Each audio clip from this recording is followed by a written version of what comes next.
अस्सलाम वालेकुम प्यारे बच्चों, कैसे हैं आप सब। उम्मीद करती हूँ आप सब ठीक होंगे। आज हमारा उन्वान है ज की पढ़ाई। प्यारे बच्चों, सबसे पहले आपसे मिलने के लिए ज के फ्रेंड आ रहे हैं।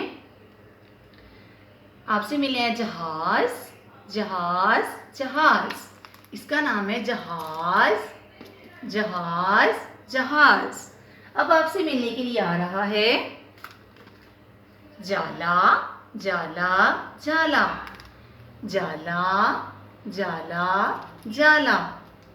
अब प्यारे बच्चों, बहुत प्यारा सा फ्रेंड आपसे मिलने के लिए आ रहा है, वो आप सबको पसंद भी है। उसका नाम है Jeep, Jeep, Jeep, Jeep, Jeep, Jeep. इन सबका एक फ्रेंड है, उसका नाम है ज, ज, ज। प्यारे बच्चों, ये देखिए, ये सब फ्रेंड्स के साथ आके बैठ गया है। अब टीचर इनकी आपको प्यारी प्यारी सी रीडिंग करवाएंगी। ज जीप, ज जहाज, ज जाला, ज जीप, ज जहाज, ज जाला, ज जीप, ज जहाज, ज जाला। प्यारे बच्चों, ऐसे ही आपने प्यारी प्यारी रीडिंग करनी है इसकी और प्यारा प्यारा सा कलर करना है। ओके, अल्लाह हाफिज।